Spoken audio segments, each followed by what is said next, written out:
Hi YouTube, it's Kathy, and today we're doing something a little bit different.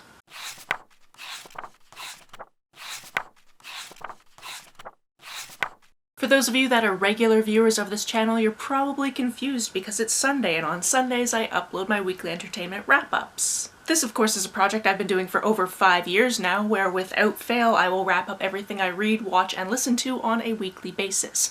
Don't worry, that video is coming later today. However, my friend Sarah from the Costume Codex approached me about this project and I wanted to take part, and she picked the date that things are being posted, so you're getting 2 videos today. As a side note, I find it very cool that I'm part of this project because there's other people doing videos for this project that I watch and adore, so just take that in. To my knowledge, I'm the only person on this list that has like a hobby channel, but I'm doing this project and that's very exciting for me. To introduce to you what the Hope Project is, I want to read to you what Sarah wrote to me because 1, she's a great writer, and 2, it really encapsulates what this is meant to be. Sarah wrote, "I have an idea for a project. So we all know 2022 has been rough so far. It's been tough for a few years now, really, and in times like this it can be difficult to be hopeful. It's also important. I don't know about you, but when I find my hope reserves running low, I turn to story. It's one of the things humans have always done. When times are dark, we gather together and tell stories. Each of us has our favorites." This is the one part where I'm like, I can't pick favorites, so I cannot relate. Everything else I'm okay with. "The ones we go to for comfort, for solace, to remind us what hope is, what goodness is." There's much more in this, but instead of you just watching me read things, I'm going to summarize. The plan is to make a short video about a specific scene in a piece of media that gives you hope. Now, the majority of people that are making videos for this project tend to make videos about TV shows or movie and that type of pop culture, but I think you can probably tell if you've never been to my channel before that it's a little bit more heavily focused on books. Honestly, if you go back and watch my very first weekly entertainment wrap-up, I even state that I only talk about movies and TV shows on the off chance that one week I won't finish a book and therefore have nothing to talk about. It hasn't happened yet, it's a big fear though. So regardless of the fact that most of the other participants are video essayists with visual mediums, Sarah did say it is totally okay if I talk about a book. However, going back to my interjection about not having favorites and not knowing how favorites work, I had a hard time picking just one.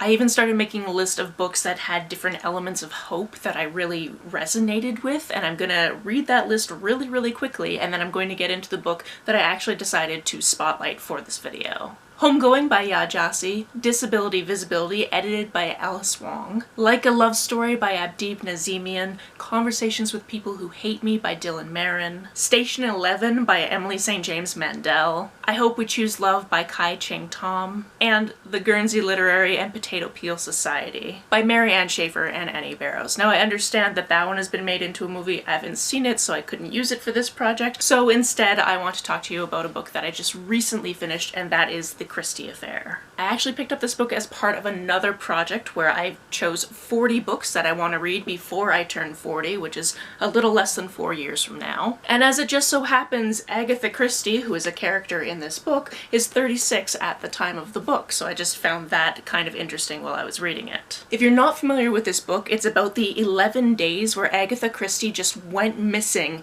in December of 1926. When she was found, she said she just simply doesn't remember what happened, she doesn't remember where she was, she has no memory of that time, or at least she says she doesn't remember. That was her story all the way up until she died. Nobody knows what happened. Or if they do, it's not widely known. This book is from the perspective of Agatha Christie's husband's mistress. And it covers not only the time frame of Agatha going missing, but it also covers some of Nan's history, being the protagonist. Now, the thing you come to realize pretty quickly about this book is Nan has to be an unreliable narrator because there are tons of scenes where she is not there, but she's telling you what happened, as though she definitely knows. And that's one of the things about the power of story. It's her story, she can tell it however she pleases. Like with many books that I associate with hope, the biggest feeling of hope that I remember from this book is near the end. I'm going to read some of it. I think I might paraphrase a couple of things just because I don't want to spoil some things. But I do want to highlight this scene because it can be taken in so many different ways, and a lot of them are very hopeful for the future. A mystery should end with a killer revealed, and so it has. A quest should end with a treasure restored, And so it has. A tragic love story must end with its lovers dead or parted, but a romance, that should end in lovers reunited. Beyond the confines of these pages, life will go tumbling forward. But this is my story. I can make anything happen, unbeholden to a future that has by now become the past. I can leave you with a single image, and we can pretend it lasts forever.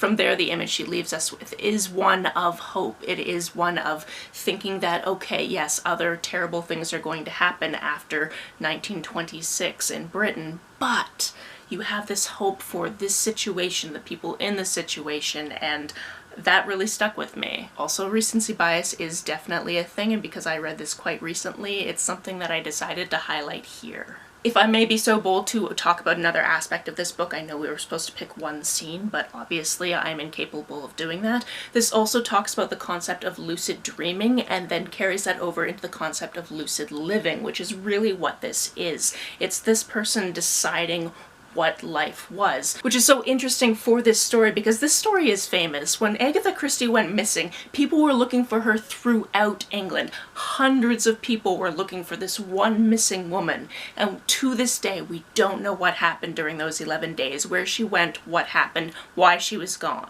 So I find it so interesting to have that lucid living idea about something that we'll never get concrete answers for. And that in itself, to me, is quite hopeful.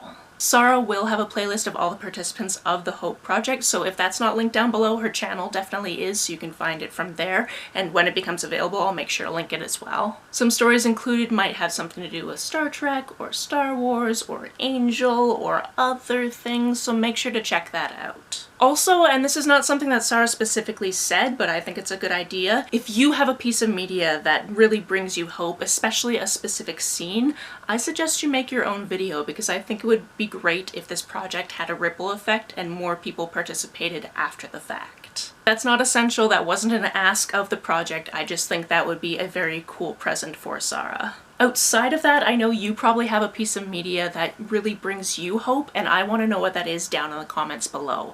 On the way down to the comments, if you hit that subscribe button, that would be very nice of you. If you don't feel like leaving a comment but want to make sure that I know you were here, just leave me an emoji or a smiley face if you happen to be on your keyboard. Some people have asked if there's a way to financially support this channel, so I set up a Ko-fi account, which is a digital tipping service. The link for that, as always, is down below. You can like and share this as you see fit, and I will see you very soon. Bye.